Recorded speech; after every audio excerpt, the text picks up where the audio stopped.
Welcome friends to my YouTube channel.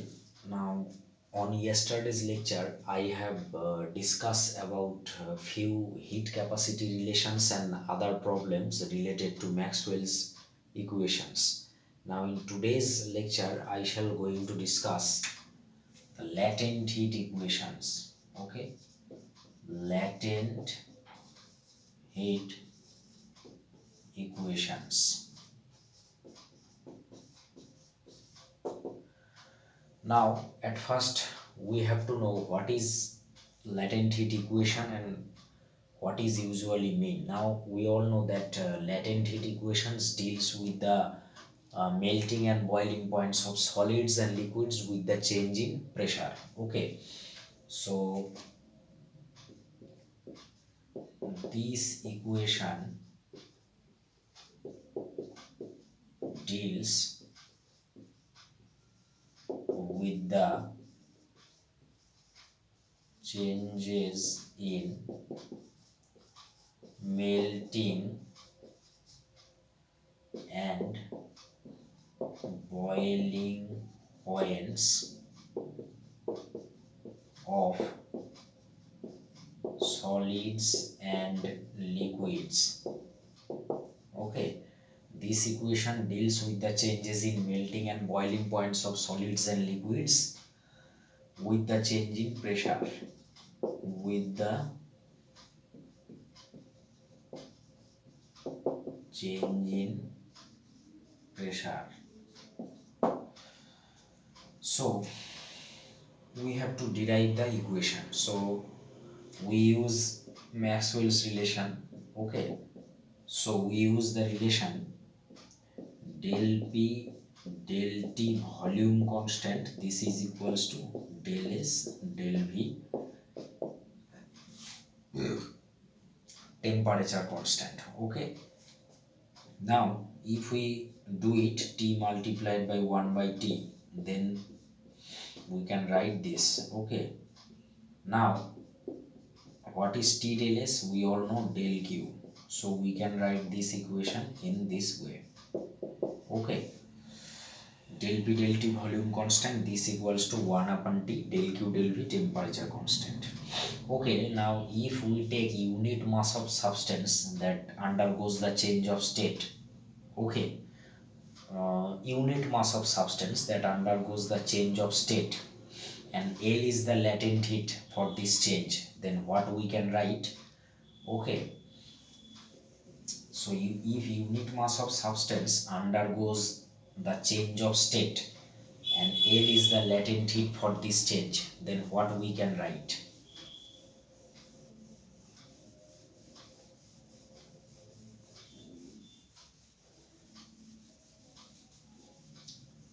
So for unit mass of substance, unit mass of substance undergoing the change of state, undergoing the change of state from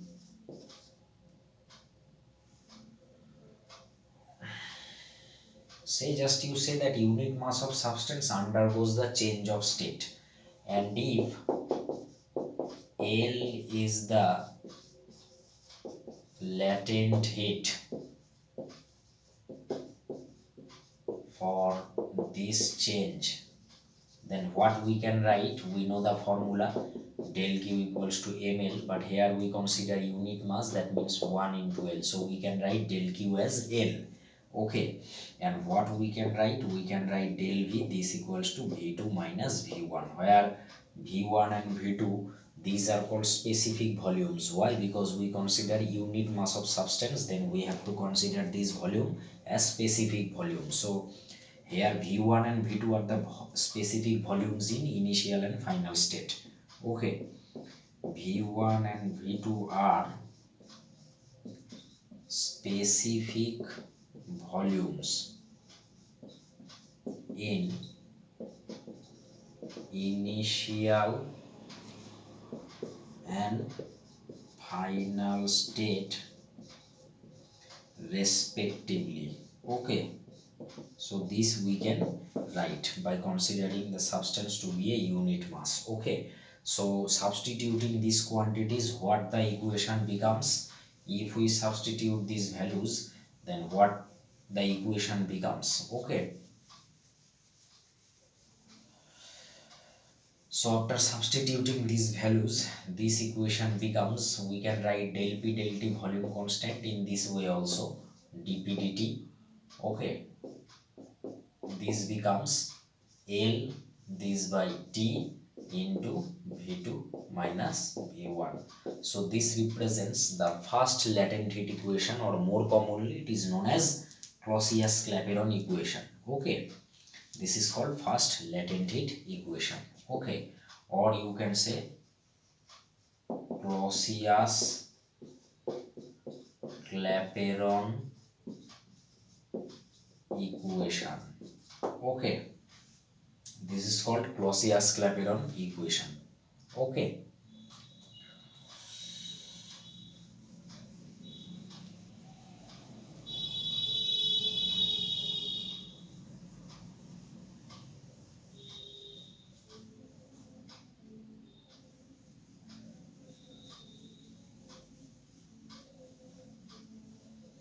now we have to discuss the effect of pressure on melting and boiling point. Okay, so first of all we consider that effect of pressure on melting point. Effect of pressure on melting point. Okay, effect of pressure on melting point. Now there are two type of substances. So first of all, say there are substances, say wax, copper. These substances expands on melting. Okay, these substances expands on melting. So what it would affect in Clausius-Clapeyron equation? So in for these substances, the Clapeyron equation becomes this. So if they expands on melting, that means obviously final volume is greater than initial volume. Okay, if these substances expands on melting, then for these substances we can say the final volume V is greater than the initial volume V1. V2 is greater than V1. This means this is positive. So what happened? With the increase in pressure, melting point of these substances raises. Okay, so with increase in pressure,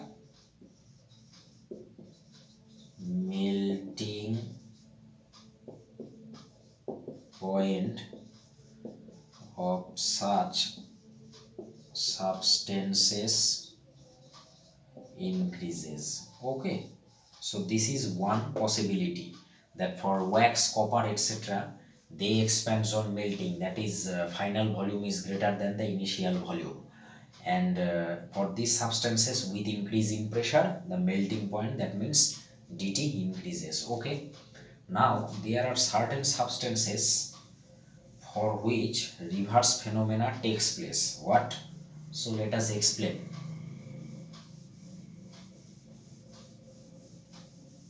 So let us explain the reverse phenomena. Say substances, you take ice, okay, or you can take cast iron. Also there are few other examples. For these substances, they contracts on melting. Okay, so they contracts on melting. That is V2, this is always less than V1. So if this so, then dp dt will be what? L upon T V2 minus V1. So this is obviously negative. So what happened for these substances? With increasing pressure, melting point of such substances decreases. Okay. So with increasing pressure, with increase in P, melting point of such substances decreases. Okay, so these are the two possibilities that can take place. Okay, so this is the effect of pressure on melting point, and we also discussed the two various cases where few substances expands and few substances contracts. So these are different. Okay, so now let us check the effect of pressure on, say, boiling point of a liquid. Okay, let us check the effect of pressure on boiling point.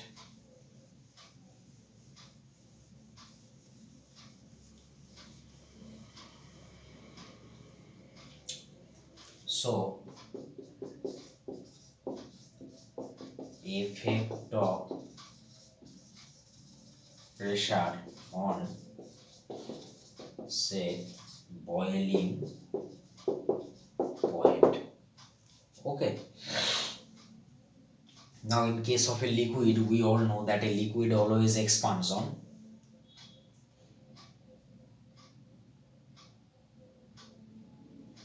boiling. That means,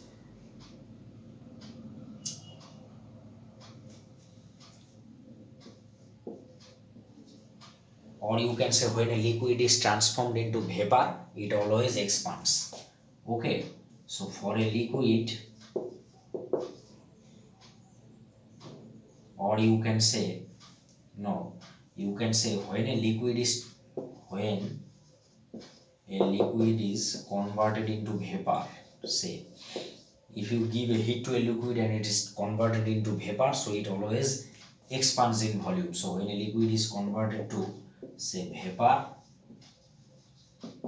it always expands. That is, V2 is greater than V1. Okay, so what will be dP dt? So dP dt is always positive because V2 is greater than V1. So we can see that with increasing pressure, the boiling point of a liquid increases, and with decreasing pressure, the boiling point decreases. Okay, so with rise in P, say, boiling point of a liquid increases, and vice versa. So thus we see when a liquid is transferred into vapor, it always expands, and as a result, with rising pressure, the boiling point of liquid raises. Okay, so this is the effect of pressure on boiling point. Okay, so this is the first latent heat equation, or Clapeyron equation. Okay,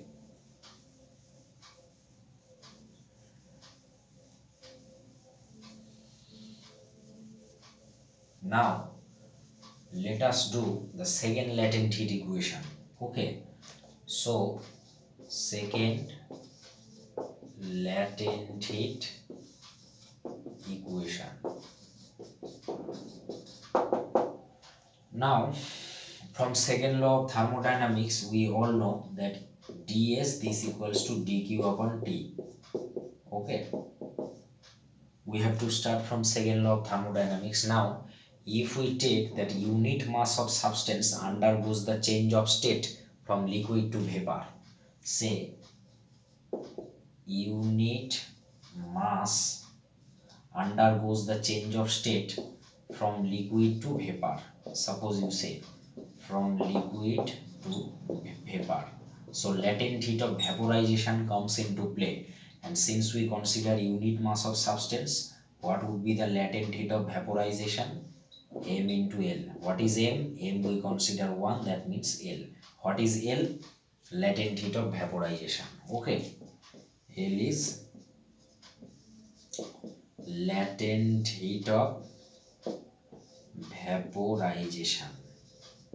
because here we consider the transformation from liquid to vapor, and we consider unit mass of substance, so dq will be L. Okay, so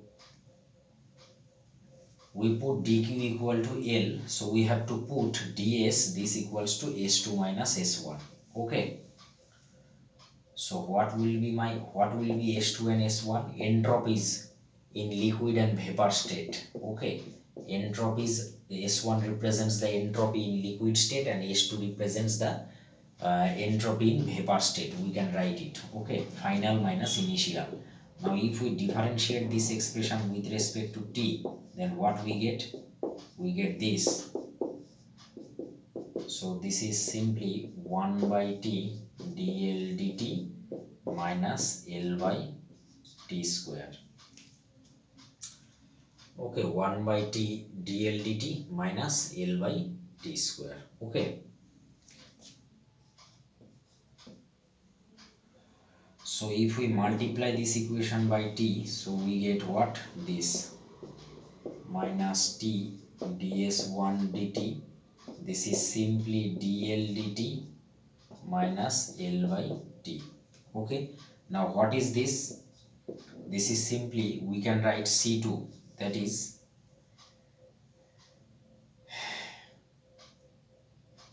C2 is what? Specific heat at vapor state, and this is simply C1, specific heat in liquid state, and we can take L by T in left hand side, so this gives this, so this represents the second heat equation. Okay, that is C2 minus C1 plus L by T, this equals to dl dt. So this represents the second latent heat equation, where we take C1 and C2 are the specific heats. That means this is simply T ds1 dt, that is in, this is in liquid state, and we assume C2, this equals to T ds2 d2, that is specific heat at vapor state. Okay, so this represents the second latent heat equation, that is conversion of liquid into vapor and latent heat of vaporization comes into play. So in our today's lecture, I shall discuss about first and second latent heat equations. Okay, now in our next class, I shall discuss about the difference between the two specific heats and their special cases. Okay, and in we will also discuss these latent heat equations in terms of Carnot cycle in the next chapter. Okay, so dear guys, if you don't subscribe my channel, then kindly subscribe it to get latest videos on physics. Okay, thank you.